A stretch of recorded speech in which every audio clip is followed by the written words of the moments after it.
الاستاذ علي الندبع، مساك الله بالخير يا طويل العمر.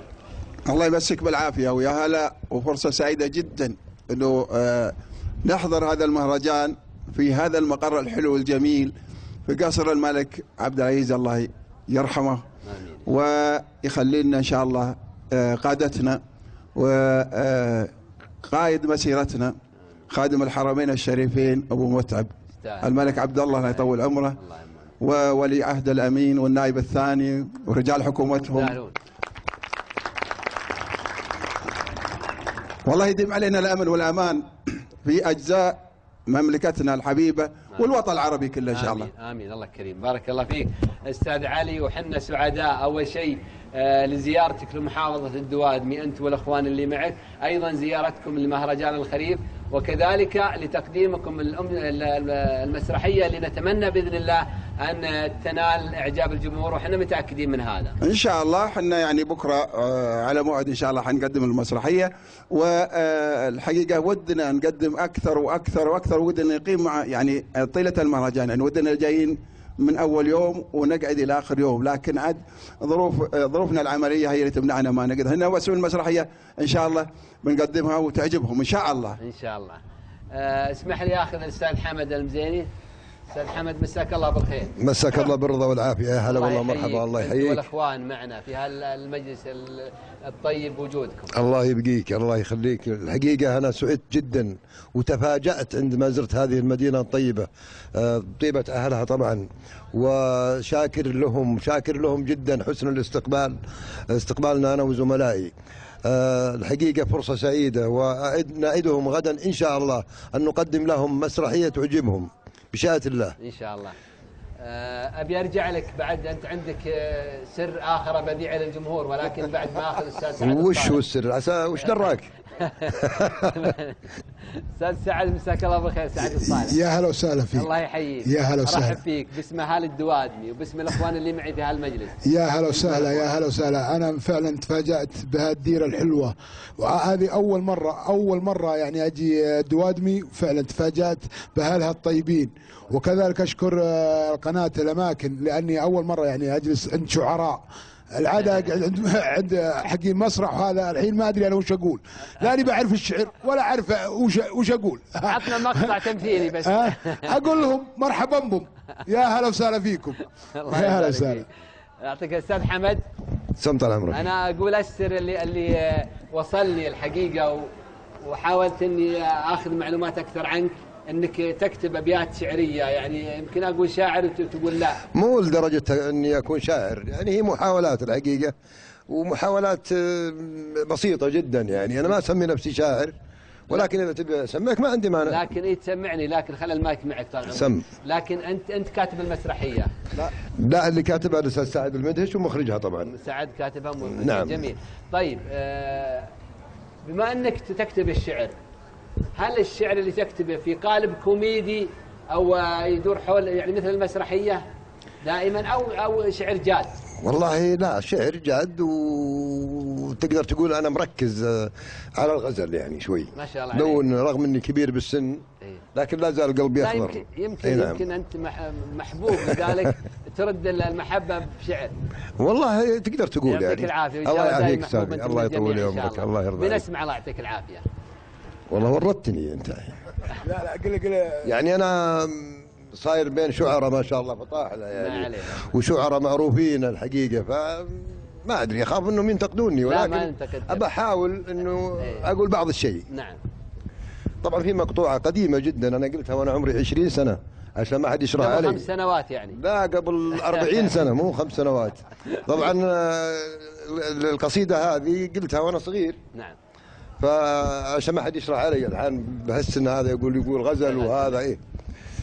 اقول دمع الهوى رجواي لا تجرح العين، لا زلت في رجوى المواليف طماع، القلب صبار الجور المحبين، دام الرجا موجود ماني بجزاع. جميل. اجزع الى ضاع الرجا عند غالين، وتنزف جروحي من جفاهم وملتاع، يا ما سهرت الليل يا ما سهرت الليل القلب صبار الجور المحبين دام الرجا موجود، ما نيب جزاع يجزع إلى ضاع الرجا عند غالين، وتنزف جروحه من جفاهم ويلتاع يا مسارة الليل. الحقيقة نسيتها لها 40 سنة. والناس ممسين. يعطيك العافية أستاذ علي. أنا بشاعر، بس هو شاعر أنا عارف إنه متى يلقى وسيلته ودي أقول أرد عليه بس أخاف يقول لك أخذت أو سرقت من الشعر. أنا أحب الشعر لكن ما أقدر أقوله. طيب أبي تعطينا فكرة عن تجربتك في المسلسل الرمضاني الأخير اللي عرض على القناة سكتم بكتم. كيف تجربة يعني سكتم بكتم من ضمن الأعمال يعني اللي الحمد لله يعني قدمناها السنة. أنا مقدم يعني هو تقريبا هو العمل الرئيسي، وهذا يعني أنا سعيد جدا إنه على قناتنا الأولى.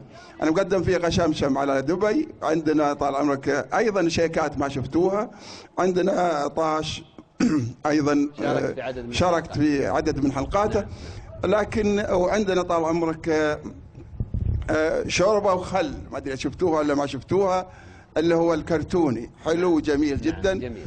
وبجانب يعني مسلسلات إذاعية، لكن يعني سكتم بكتم أعتقد أنه أخذت في مساحة. المركز الأول في الحمد لله أخذ المركز الأول في الاستفتاءات، وإحنا إن شاء الله الحين بنعد جزء ثاني. جميل. وشرفنا أنه كاتبنا شاب ومن شبابنا يعني المتحمسين، عبد العزيز المدهش، الأخو للأستاذ الكاتب والشاعر والمخرج وصاحب مؤسستنا الحبيب اللي هو الأستاذ سعد المدهش. عبد العزيز إن شاء الله من الكتاب اللي يبشر بالخير في المستقبل.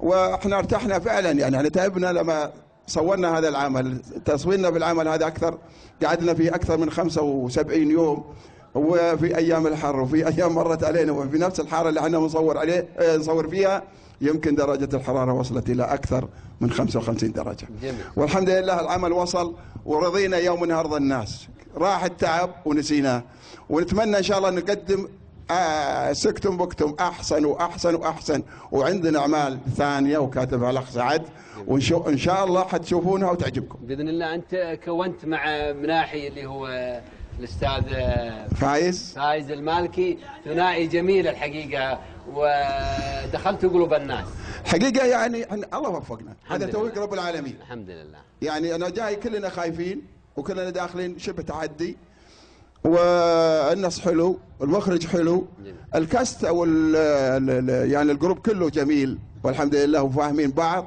والعمل لما يكون يعني عندنا زملاء كلهم حلوين، يعني سواء عوض او عبد العزيز كلهم او عبد الله المزيني او يعني كلهم زملائنا يعني متحمسين، وحنا داخلين يعني شبه تحدي بيننا وبين انفسنا يعني عشان الحمد لله نجحنا وقدمنا الشيء اللي اعجب الناس، ويكفينا انها اخذ الاول في الاستفتاء المشاهد.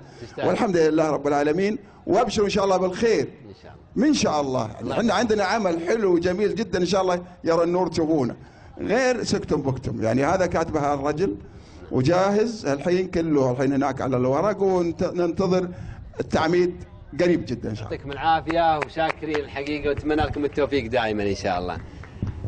شكرا لك استاذ سعد المدهش، مساك الله بالخير استاذ سعد. الله يمسيك بالخير ويمسي الحاضرين كلهم بألف خير ان شاء الله. حياك الله معنا في هالمساء الجميل في هالمهرجان اللي ان شاء الله نتمنى انه يكون ناجح ان شاء الله، واللي اضفتوا له بزيارتكم شيء كثير. الحقيقه انا نشكركم ونشكر الحاضرين، نشكر اهل الدوادمي المعروفين. انا زملاء بعضهم يقول انا تفاجأت، انا الحقيقه لم اتفاجأ بهذا الكرم لانه نابع من اهل هذه البلد، وعندنا خلفية من قبل ما نأتي بأنهم شعب مضياف وكريمين، والحقيقة مو غريب عليهم.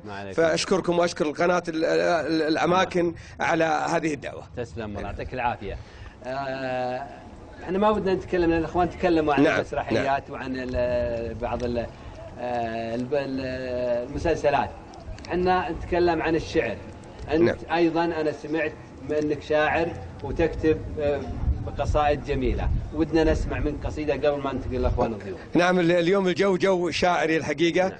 وأنا الشعر اللي أكتبه أنا الحقيقة مثل ما تفضلت قبل شوي. نعم. هو عبارة عن سكتش أديه بطريقة شعرية وقصة. جميل. القصة أني مرني زميلي سعد الصالح، مرحبا بهم، وقال بنحضر مباراة بين الهلال والنصر.